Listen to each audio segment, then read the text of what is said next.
All right, Heensport. With me today, I have Frank Anthony Davis, who has an interesting background in sports. I'm going to start talking to him about his sports career right around the time high school age. So eighth graders, pay attention. There's going to be a lot to go over there. And we're going to focus most of our conversation on the mental side of sports, which we've been talking about in Google Classroom. Some of the things that you can learn from Frank have to do with how to get yourself into the right mindset to compete and how the people around you have an influence on the things you do. So Frank is a 8-time regional winner in pickleball. He's won multiple times in Atlanta, the Great Lakes, and the Southern region. 2008, he was a 4 times double champion. And you may know him from Hainsport if you've played pickleball in gym class and you've used the paddles. Frank is one of the people that came out and really supported me to get the paddles. And I've always appreciated that you did that for me, Frank. Thank you very much for that. It's very, very well appreciated. Yeah, well, thanks for having me, Mike. That was a great day. I really had a lot of fun that day. I tell you, you think about your life and days that are important. And obviously, and I think this relates to being a pro athlete, is that you spend all this time building and then you get to the moment. And the thing I remember about that day is when we got to the moment, they didn't have a key for the locks and they had to use big set of pliers to get it off. I was like, this is perfect. This is what it should be around here. It was kind of a funny moment. And it was a day where I needed help. And I always remember that you were right there to help me. And so my dad told me this when I was a kid. He's like, anybody could help you by giving you money or giving you something, but very rarely will people give you their time. So I want to thank you for that day because you played all day. And thank you again for this. I do appreciate it. And I hope my students, especially the 8th graders that I am not seeing now so often, I hope this gives them something that they can launch themselves into college with. So let's get ready to roll here. I discovered that you and I have something in common. We both grew up on farms. Oh, cool. What was it? What did you guys do? What did you have? Yeah, so where I grew up was a small town called Stowe Creek Township. It's in the city of Bridgeton. It's kind of tucked way back near Greenwich, if you're familiar with that. It was a 17-acre property, mostly woods. So yeah, I grew up baling hay and, just taking care of regular, little jobs like that and, hunting and fishing and everything that goes with it. I baled a lot of hay too. It builds muscles. Everybody who bales hay comes away with muscles, right? Well, and if you grew up on a farm, you know the difference between baling hay and baling straw. I could have finished that sentence for you. Well, you develop a work ethic too. Of a goal in your day. And at a young age, you might be exposed to making a couple dollars, which is something that maybe other people aren't. Did you learn anything while you're working on the farm as a kid? Yeah, I think so. I think that working the long days in the heat when you think about it now, I mean, it wasn't a lot of money, but back then it felt like a ton of money, Right. But to just push through that day, and think that, okay, well, if for me back then, it was like, if I work all day today and then I take the next shift tomorrow, then at the end of the week, I can buy a whole brand new skateboard. Yeah. And, that's what I think that's what I was spending my money on, skateboards or bikes too. Yeah, exactly. So you develop this, we're going to get into skateboarding in a little bit, but we're going to talk about these youth sports. You started with soccer, right? I did start with soccer. Yeah, I played soccer as a young kid, and surprisingly, what may surprise you is being the fast speed guy that I am. I was a goalie. Really? Yeah, I was a very good goalie. Yeah. Did you play anything else? Any other positions? Did you like the sport? No, I didn't play any other positions, and I think if I had, I think the coaches may have moved me when they saw my speed when I think back on it. But I really liked playing goalie, so I didn't want to push it, and I was really good, Okay. So I didn't want to leave that little spot of comfort, it was just fun for me. Uh-huh. And then you started to branch off into other sports and activities with football and skating. Which one do you want to tackle first? Because I want to talk about both of these. Yeah, I mean, they both kind of hit me at the same time. I think we could probably talk about skateboarding first because I got pretty deep into it when I was younger, and then I didn't really get as deep into football until after. So that would be the progression. Okay. Now, you were a pro skater, right? I was not quite pro, but Okay. I was a sponsored amateur skateboarder. If you've ever heard of S Shoe Company, ES, I had a sponsorship with them. Okay. And did you get to tour? Did you get to do things like other kids maybe weren't exposed to, or maybe you weren't exposed to as a kid on the farm? Yeah, so it was pretty different. I didn't tour like nationwide or worldwide or anything like that, like anything like pickleball, but I did play a lot of regional, go to it, not play, skate in a Right. lot of regional competitions.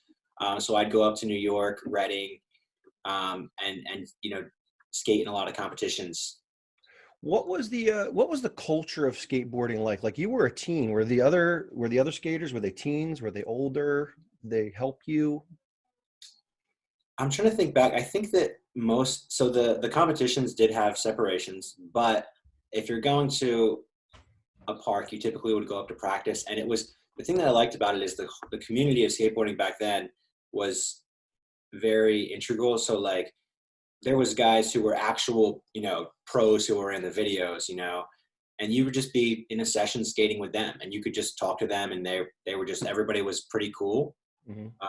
But most of the people I skated with were around my age because Okay. that's who I was competing against. Okay, that makes sense. Yeah.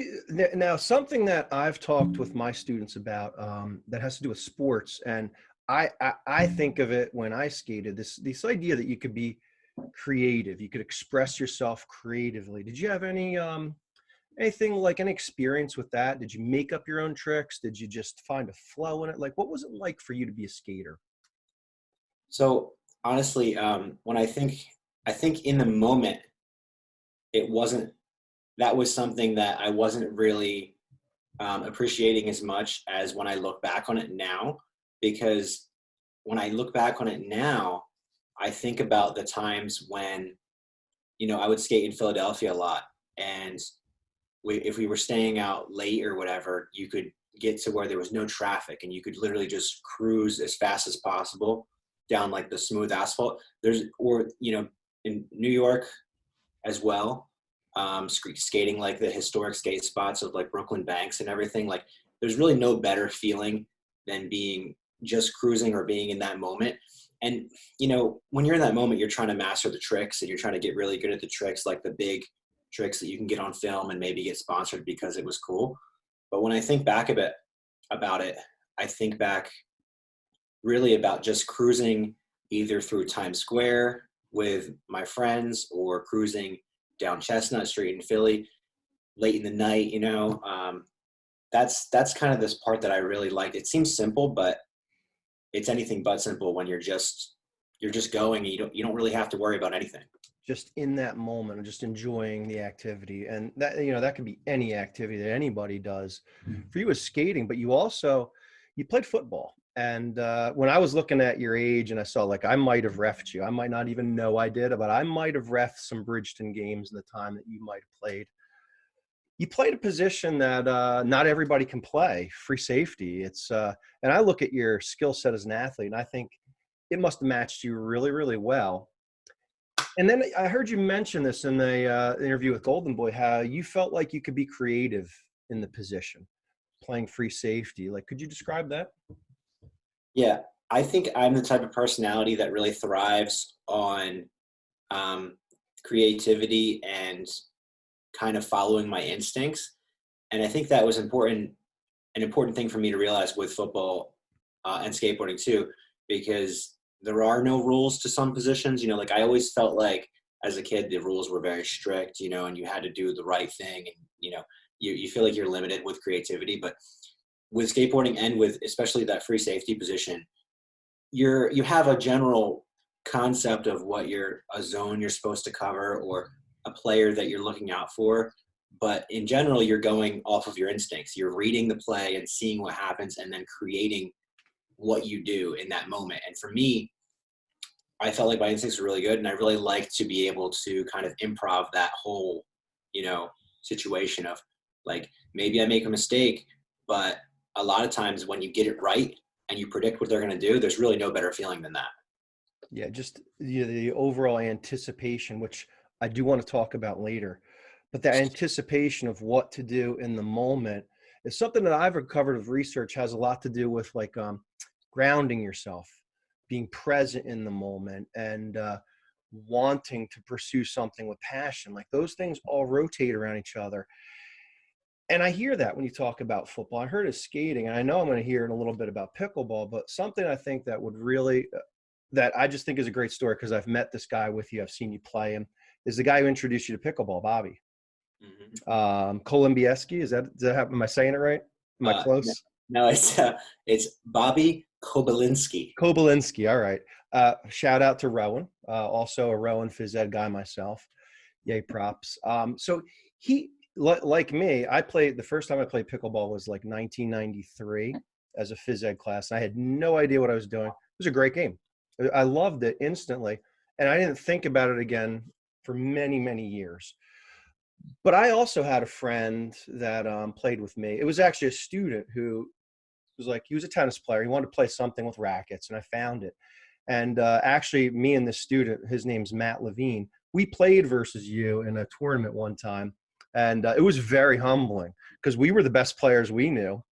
And back then, you grew up in a small area. But what was it like playing with Bobby, just Bobby, for like 2 years, and then learning the game that way, and then stepping out in the pickleball world? That's cool. I remember actually playing and meeting Matt and meeting you guys at that tournament. So that's cool to bring that memory up. So yeah, Bobby, I mean, great guy. Met him in high school. Was my best friend through high school.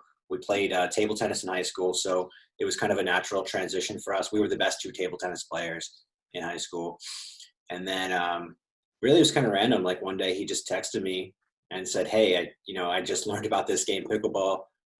We got to try it, And yeah, I think we're both super athletic, but we weren't really doing anything at the time to fulfill that athleticism. So it kind of hit us at a good point where we didn't really have anything going on athletically. We were just working our jobs or, he was finishing up school, and I was traveling for work. So I didn't really have any athletic output.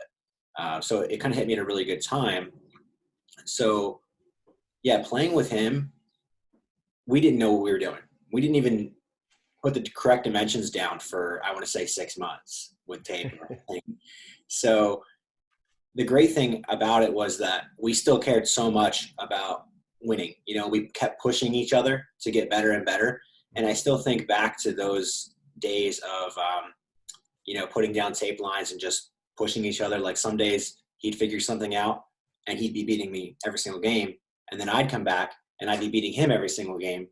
So I really think that building that competitiveness in the very beginning of my pickleball career and continually getting that push-pull is something that was really important for even me now, 7 years later. That's really important. The other thing I heard you mention that I really can appreciate too is back in the day when we had to tape our own lines. Everyone had to put our own tape down. And at the time I hated it. And now that I have courts, I actually kind of miss it. Like every now and then I think how I get about 6 students at recess or lunch or something, and we tape down the inside of the gym. And I tell you, I do miss that sometimes. But the other side of it is, we have these great courts in Heensport that we can go to. So, I guess careful what you wish for, but overall, I'll take it the way I have it. But I think that's really cool that Bobby played the game and he thought of his friend. I think that's a really neat part of your pickleball story.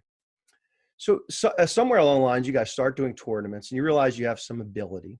So what happens next? So yeah, I want to say our first tournament was around 2013. We went there and we were the best singles players, but we had never played doubles before. We literally had never played it. And we were thinking okay, well, they're not going to beat us in singles. But we really got our butts kicked in doubles. We didn't know what we were doing. We didn't know anything about the strategy of the game. And yeah, I kind of just met the local pickleball community of Philadelphia with guys like Dan Wheeler. And he kind of just brought me in and taught me, him and Dan Wheeler and Bennett, they kind of taught me how to play doubles a little bit. Okay. And then I kind of got addicted from there. And I was always really passionate about the singles game. So that was my main motivation to travel for that and see how good I could get and see if I could beat the top players.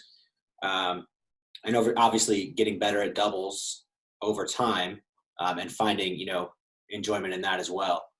So yeah, that's kind of was the beginning of the transition for me. I went kind of from playing a couple tournaments a year to like maybe double that and then double that and then double that. And now it's, like 30 tournaments a year. So I did look at your schedule this year. I couldn't believe if we weren't on this lockdown, you would have done a tournament in the beginning of May, the middle of May, and the end of May. And that's pretty consistent through most of the years. I think Atlanta would be this week maybe, and then you're traveling somewhere else.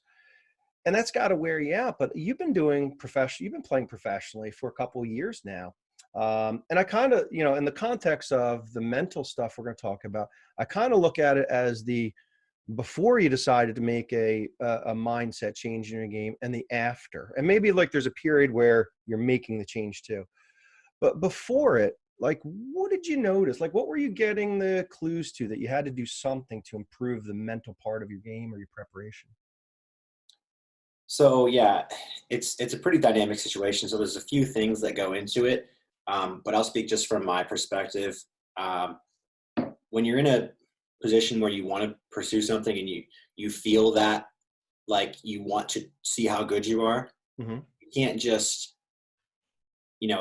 I was married at the time. You can't just bring that into fruition out of nowhere, because the other people in your life aren't going to know that you feel that unless you communicate with them and actually, tell them that's how you feel. Right. So that was part of it for me, is like, I kind of felt like, um, I was mentally committed, but maybe everything in my life wasn't mentally committed. Um, which means I'm not committed, that was a little bit of self-realization, to take responsibility for that and to say like, okay, look, it's pretty crazy idea for me to think that I can just go play, 30 tournaments a year.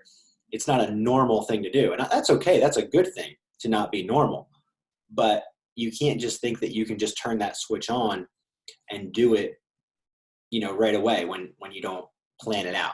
Uh-huh. So I think that was probably the number one thing that comes to mind. And the number two thing that comes to mind is regarding the mental commitment, um, would be that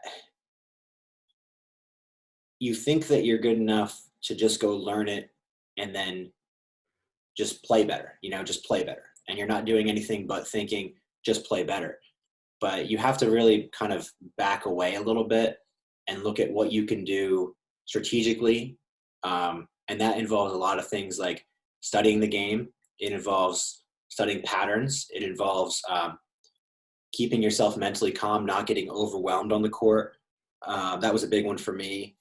And then obviously physical effort, like training your body to, exercise and eating a little bit better and all of that. Yeah, you mentioned the different things, and one thing you mentioned the social part of it a little bit there with knowing your opponents and their tendencies. And one thing I'm really impressed, like you mentioned that you remember playing Matt Levine and I, is you can recall tournaments. Like, in one of the interviews I was watching with you, Scott Golden asked, "Oh, that was the day I met you," and you said, "Oh yeah, I was playing this guy, and I played this other guy later." And I can't even remember which three guys' names you said, but you remembered something like 2 years ago. Do you have an ability, like, say you're playing player X, we'll just say, do you know that player's tendencies and weakness? Have you watched film, or do you just recall, like, personally what you see on the court? So yeah, I kind of have a weird advantage with that. I have a very, very good memory. I probably remember, I would say, a good 90% of the matches I've played over the 7 years. And I'm talking about tournament matches and rec matches. I don't know why. I don't try to do anything special. I just have the ability to remember those things, which is a huge advantage for me. Now, yes, knowing the other players' tendencies at the pro level or at a competition level is huge. So luckily at the pro level, there's maybe 10, 20 guys who are top level that, can beat me if they play really well or whatever. So those guys, we play a lot. So we really all kind of know each other's patterns. I do watch video. I watch video of myself and of my opponents, but I try not to watch video of my opponents that is like, I'm not watching them who like beating me. I'm watching strategies that they implement, things that I want to learn from. I'm not learning things. I'm not trying to watch things that are like, I'm not watching them to be impressed, I guess. I'm watching them to study their techniques, and maybe their patterns a little bit. For me, when I watch myself, it's really all about self-improvement, like maybe reflecting on if I had a bad attitude that day, reflecting on my percentage of missed third shots or my placement of my returns, a little more technical in that regard. But I feel like I would say at least once a day, I probably do that for like 30 minutes or so. Um, and for me, obviously the strategical reasons I mentioned, but the main reason for me is to maintain motivation. You know, like if you're exercising every day, if you're committing to nutrition every single day, you need something to motivate you. And for me, that's something like thinking back on, say, the nationals when I got, third place, right? That's great and that's amazing. And I'm happy to look back that I got that. But that feeling of having to stay for the medal ceremony and watch two other guys play in the final, that's an extremely motivating thing for me because I don't typically stay to watch, but I had to for the medal ceremony. So seeing them out there performing and I'm not having the ability to, but I have to watch, that's extremely motivating for me for the future. So I do try to keep myself present and motivated with that. And some of the stuff that you're mentioning, it feeds into like when you're playing and you make an error or you do something unforced. And I think that's something that I can see in video where you've made an improvement. I used to see you, I'm not going to say beat yourself up, but you used to I used to see negative expressions on your face after, let's just say an error or a missed point. And I watched some of the video of, I think it's the Chicago Open versus Kyle Yates, and I think I watched the California. I'm not sure who you're playing in that. I don't know the guy. Is it Dell? Maybe. It probably would have been Tyler Leung, I think. Okay, and I'm just watching, and you seem a lot different when a mistake happens. Could you talk about the change that happened there? Like, how did you get from a place where you would, you might look at yourself and say negative things, and then you got to a place where you were okay with the mistake, and maybe you tried to learn from it or tried to do the things you're describing?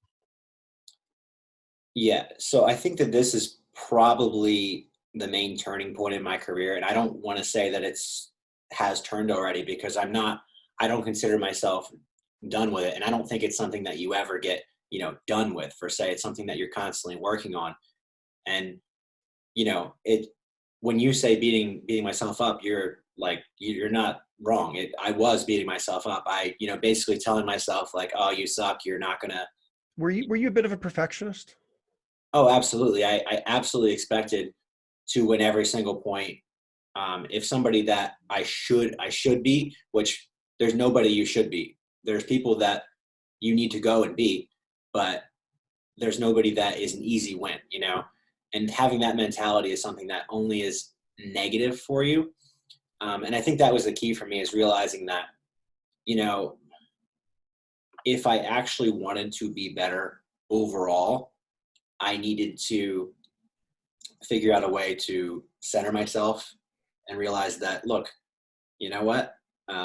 You're playing someone who is also a pro and they're really good. And it's hard. What you're doing is hard. What you're doing is not easy because a lot of times when we attack ourselves, we're saying, oh, I can't believe I missed that shot. It's such an easy shot. But it's not. You're playing against another top player. You're playing in a professional setting with a lot of pressure. You got to give yourself a break, and for me, like that was like important to stay. It still is important for me to stay conscious of that as I'm playing, because the difference of calming down and just accepting what happened and trying to do, better on the very next shot, will help your shot selection. It'll help your body stay calm. And it'll just help you last long in the day because that mental energy is such a huge expense of the energy that you have, and it will become depleted if you keep using it. So And just the process of making a mental change takes a lot of energy too. And you bring up a good point. Like, is it going to change? Is it going to always be changing? And probably as a professional athlete, even as like a human, you just change your whole life.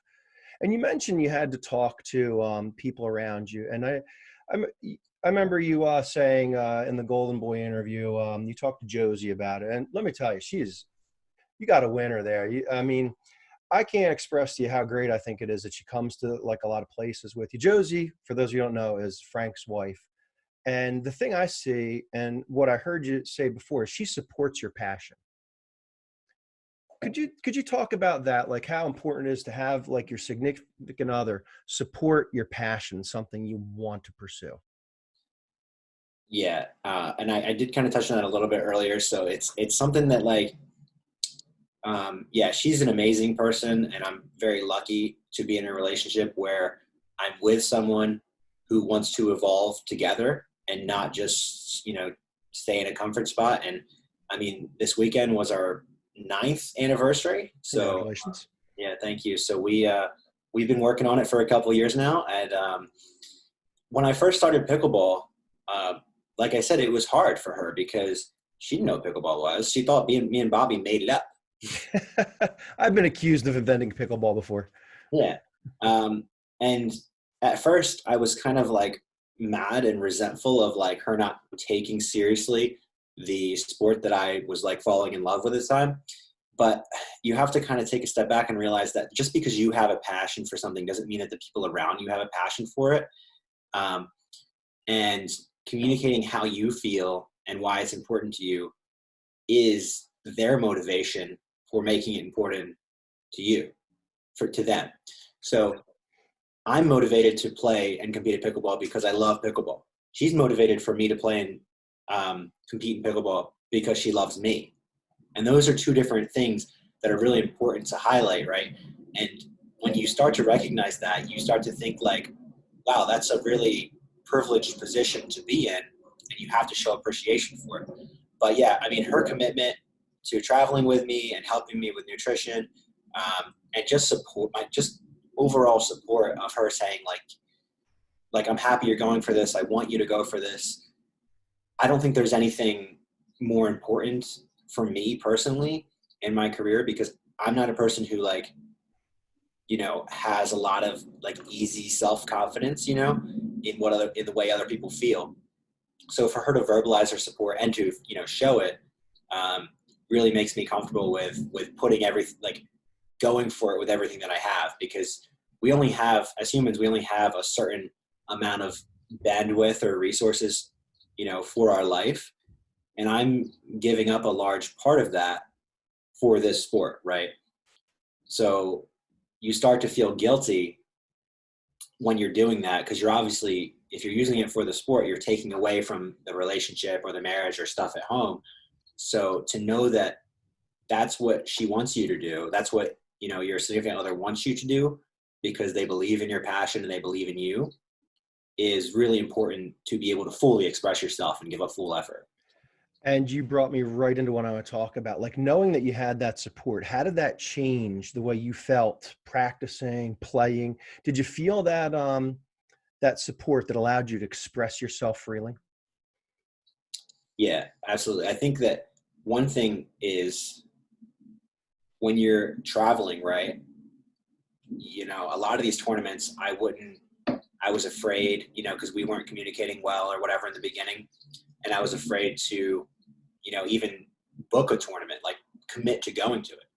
But once I had that support, now I can like commit to it. And then I have a goal, right? So now I'm working towards a goal. And that I feel like, okay, well, in a couple of months, I'm going to be going to this tournament and it's planned out. She's happy that, we're going and everything. So, yeah, I think definitely that made a huge difference.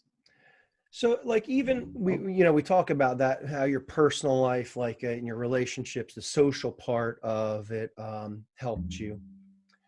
How about like you mentioned some of these Uh, ideas your about uh, your video froze on my end there. uh-oh, I got you frozen too. Let's see here. Oh, there you go. We're back. All right. So you were mentioning you had the social support of Josie, and that made a difference. And you expressed this idea about having compassion for yourself when you made a mistake. And what I've read up on sports psychology, they call this error parking. You put your error in the right perspective. Instead of saying like you're horrible, you say, all right, well, what's the next play going to be?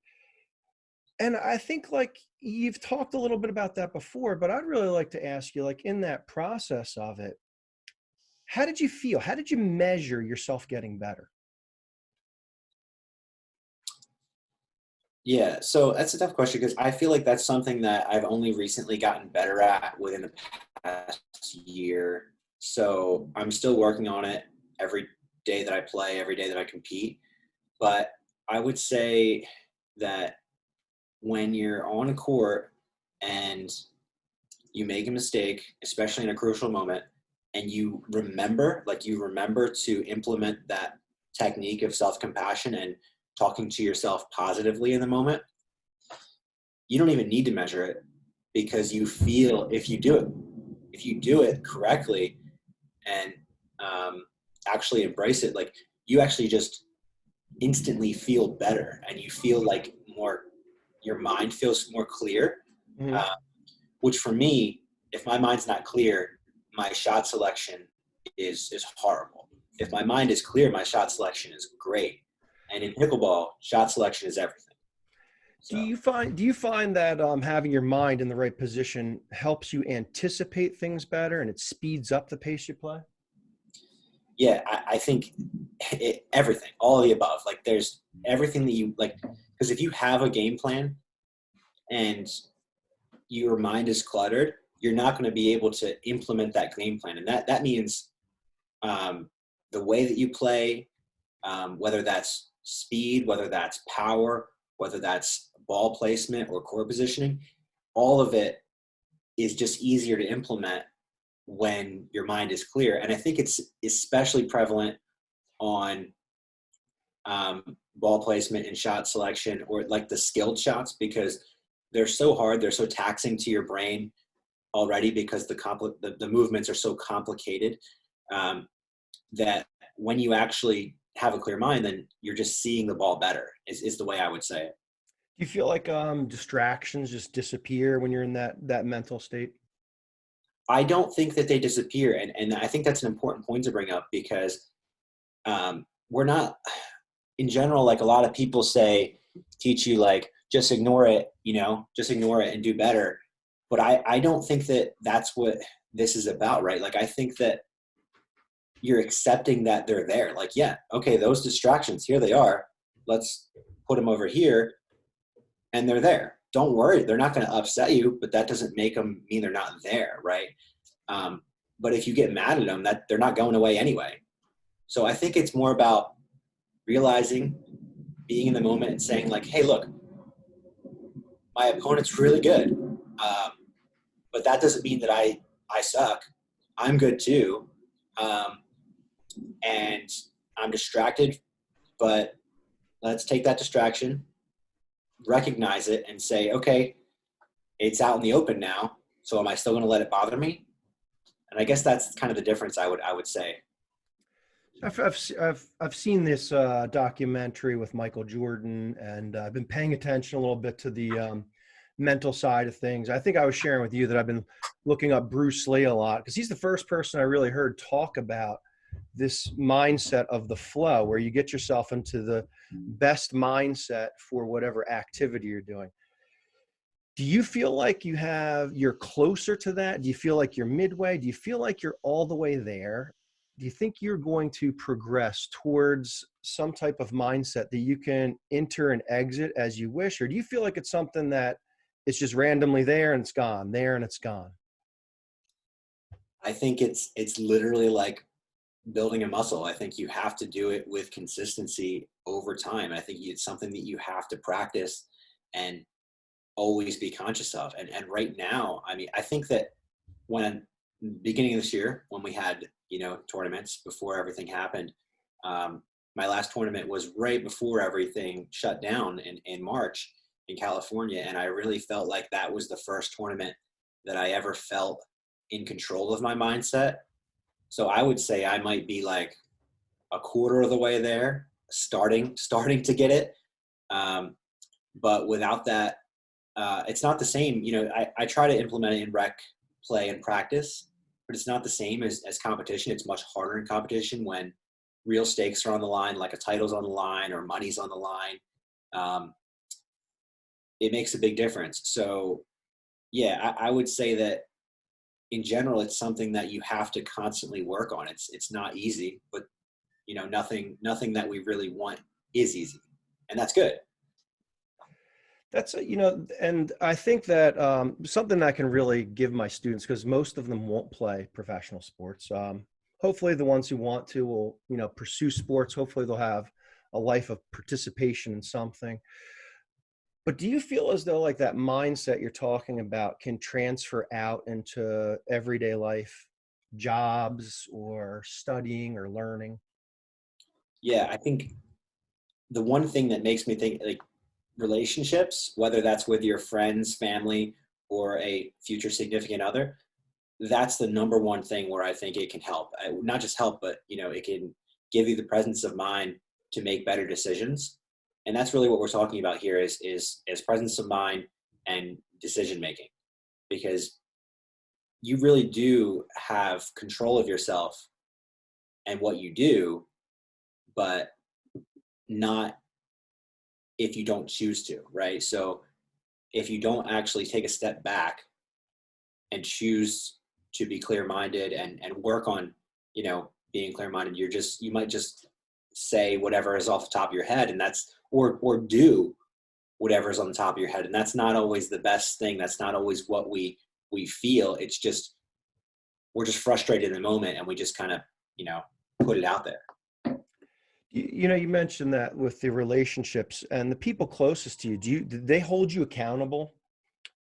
We talked about Josie. I don't know if Bobby still plays pickleball with you, but are there people that hold you accountable? Like you're a professional, you're a grown man, you're out here on your own earning this pickleball life. Does somebody keep you in check? Does somebody say to you, hey, you're slipping here, or you need to do this? Or are you self-sufficient with that? So I don't think that I have anyone per se keeping me in check, but other than that's something that you kind of have to keep an eye on yourself a lot when you're in my position. Um, Bobby's still super supportive. He always checks my tournament results and texts me. He doesn't get to play as much anymore, unfortunately, but he watches my career. A lot of fans message me with support. Josie's always supporting me. You know, right after a tough loss, she's right there, or she's right there after a good win too. But in general, you know, I have a sponsorship, you know, with Hoot Sports. We're trying to, you know, get our brand out there with, you know, selling paddles and, you know, opening up the pickleball community to more people. So to me, like, that's kind of what you're talking about, you know, is like, I want to do well by them. I want to, you know, do well by my own brand and be able to do the things that I want to do within the sport. And to do that, you kind of have to perform well, or you're not going to get your name out there. So true. I got to start wrapping this up soon, but I think I wanted to close with this one question. All right. So Frank Anthony Davis now is about 31 years old. Am I close there? All right. I'm in that neighborhood. If you could go back and talk to your 8th grade self about skills that you should practice, skills that you could take with you through life that would make it easier for 13, 14-year-old Frank, what would those skills be? What would you tell yourself? Okay. So I got one really important, simple thing. It kind of comes in 2 parts. So the first thing is, I would say that it's not just not cool. It's not just cool to try. Like, cause I always thought that it wasn't cool to try or put out effort. Like, first of all, whether putting out effort is cool or uncool doesn't really matter. I personally, it took me probably, until college or after college to think that putting a lot of effort into something was cool. So for me, the number one thing that I would tell myself is literally every chance that you get in a sport, every hit, every time that you have to plate to bat, every time that you get to hit a ball, every time you get to kick a ball, it doesn't matter what sport, put everything you've got into every single thing, and don't worry about what anybody else thinks. Don't worry about if it's going to look uncool to try hard, because for me, there's nothing cooler in the entire world than trying hard, giving your best effort. And I think that's something that, especially with our current culture, that we've kind of lost, is a lot of people think that it's just cool to show up and, you know, still play, but not really give it a big effort because you don't want to look like you're trying too hard. Nothing worse, in my opinion, than that. I think that I'd love to just get rid of the idea that effort is uncool, because I think effort is, as humans, I think large, passionate efforts are the best gift that we have, the best thing that we can do. So that would be me lecturing my eighth grade self. I think you just made yourself better. If we could do a time machine and go back and tell you that, there's no doubt you would be climbing up the rankings sooner.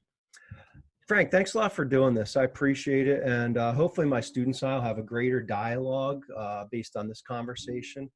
But thanks again for everything you do for the sport. Thank you for everything you've helped me with. And in advance, let me thank you for my students. Appreciate it very much for taking the time for a busy schedule to sit here and just talk to us for a few minutes about pickleball and, you know, the relationships of life, the mental side of sports. All the stuff was great. And I really do think my students will benefit hearing it. Thank you very much. Yeah, I really had fun. Thanks for having me. And, you know, I hope that I see you and your students out hitting on the courts soon enough. Yeah, I hope we get it. This would be the time of year where some of them might see you. Like, it's a shame we're not out there. And I really, of all the things I really miss teaching pickleball to my 7th, 8th graders. I really miss it a lot. Yeah. So Yeah. thank you again, sir. Go Hoot F, go Frank Anthony Davis. Thanks, buddy. All right, Frank, I'll talk to you soon. I had to show you one thing. Oh, Just hold for you. on. Hold on. I meant to ask you. I was going to ask you about that because Golden Boy asked about like your supplements or something. Yeah. And all I could picture was that jug of water. Hey, listen, could you put that on for another second? Yeah. Let me tell you guys something. Best pickleball player I personally know, Frank Anthony Davis. The first time I met him, everybody else has these sophisticated water bottles. Frank's got a jug of water like this. And each time he plays, he goes over, takes a couple swigs off of it. And before I know it, he's like almost out. This guy drinks so much water, but he needs to because he hustles nonstop. He plays with his heart. And that whenever I see a gallon of water like that, I do think of you. But you'll always be part of that. All right, Frank. Thanks a lot, man. All right. See you. All right. See you.